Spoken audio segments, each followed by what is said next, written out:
Well, thank you for that. Yes, I have only once allowed myself an appearance, an anonymous appearance, in the number one detective agency series. There's a scene in one of the books, and I forget which book it is, but one of the books where Mara Matsui goes to have tea with one of the characters who actually is a real person, and this person is one of the people with whom I stayed when I'm in Botswana. And they look at photographs, and the hostess, T, produces a photograph, and Mara Matsui says, who's that man over there in the photograph?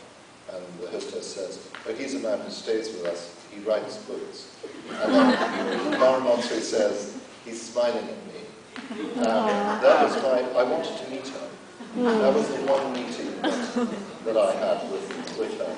And so that was actually quite nice to me that I was able to smile at Mara Matsui from a photograph. So, but that's the only time that I've written myself in.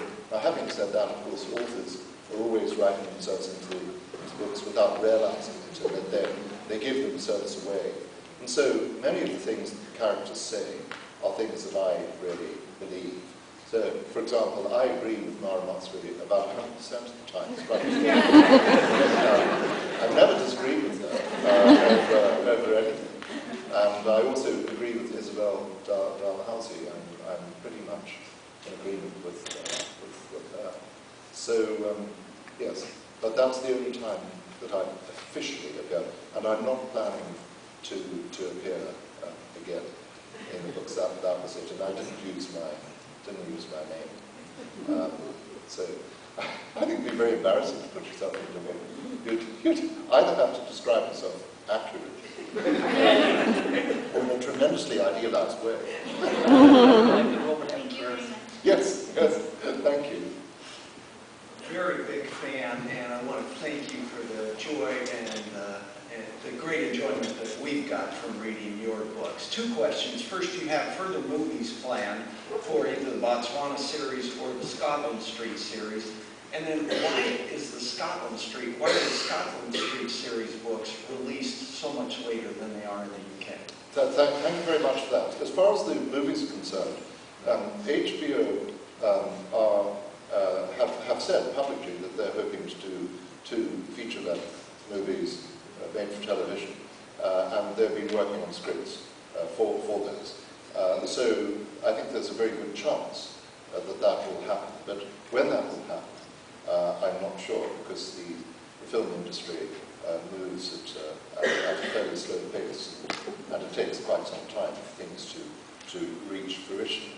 So I do hope that they return. I've been told that Jill Scott, who played Mara Matsui so wonderfully, I thought she was a terrific Mara Matsui, and that Annika and Lucy and Mr. Marty, who's Mr. Jelby and Atkin, that all the cast are wanting to do it.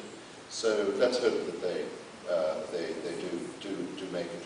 Your second question about the Scotland Street books being published a little bit later in the United States than they are in the UK, that is unfortunate in my view, but it's something which happened as a result of a very complicated publishing schedule. We managed to get the Mara Matsui books and the Isabel Dalhousie books into Kilter, so that they appear at roughly the same time in Canada, the United States, the UK, and indeed Australia with separate printing. So that we've achieved. But I think the difficulty was that there were so many series that it was difficult for the publishers, with their very complicated publishing considerations and timetables, to coordinate the books. So I'm not quite sure which is the next Scotland Street book to appear in the US. I think it's probably the importance of being 7. I'm not sure, but there's another one beyond that that's Bertie Plays the Blues. So there are 2 currently published in the UK that aren't yet published in the US, and I've just finished the 3rd, so there is a little bit. But that's the reason for the delay, and I'm very sorry about it. I certainly would, in an ideal world, I wouldn't like that delay either, but it's something which is quite difficult to deal with. Thank you very much. Thank you very much, and thank you for your kind words about the books as well. Hello, I'm Gabrielle. Hello. And there's a number of male authors who write female characters and they fail dismally. And you write such lovely, well-rounded and intelligent characters. And I was wondering if there's a reason why you write women characters and how you write such wonderful ones. Well, that's very kind of you. Thank you for your words there. I don't know. I mean, I find that quite difficult to answer. People sometimes say to me, well, why do you write about women characters? I think I rather like describing the conversation that women have with one another. It tends to be a little bit more subjective than male conversation. Not always. These are big generalizations that I'm making now. But I think that men are often a little bit inhibited in their conversation for a variety of social and psychological reasons. Whereas women are more subjective. Women are more prepared to talk about emotions. Men feel their emotions, but we aren't encouraged to talk about them amongst ourselves. All sorts of social pressures going on there. So I do like listening to conversation with women. It's quite difficult as a male author. I don't know, Akhil, whether you find that, but when you try to listen to conversations of other people, which we have to, we have professional reasons to do that.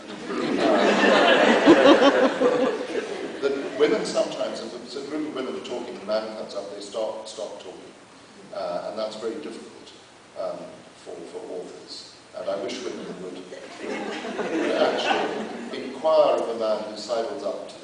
Say, are you an author?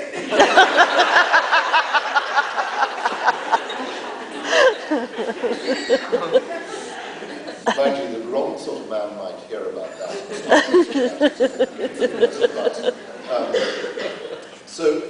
And then the business about actually why it's interesting that probably male authors probably tend to prefer writing about male protagonists.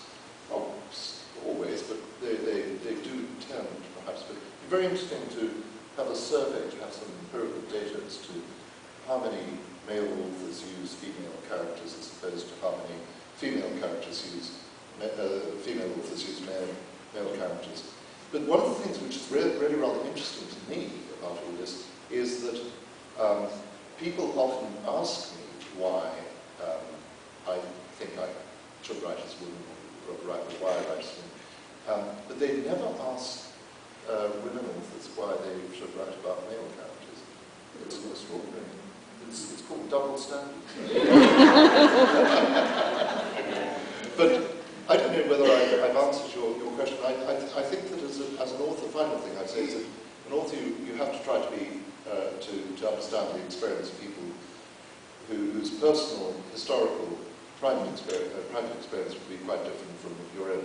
So I'd say as an author, you should try to understand how the opposite sex to what you are thinks and how they look at the world. Sorry, it's a very interesting question you raised, and I'm aware of the fact I haven't answered it very satisfactorily. Those are some of the. I'm trying to come up with an answer which will get at least 97%. That was a 62% answer. Thank you very much. Thank you. Oh yes, tea. By the way, we have actually got a Marmot sweet tea, the Republic of Tea. You know that tea firm that makes us very. They've launched 3 teas.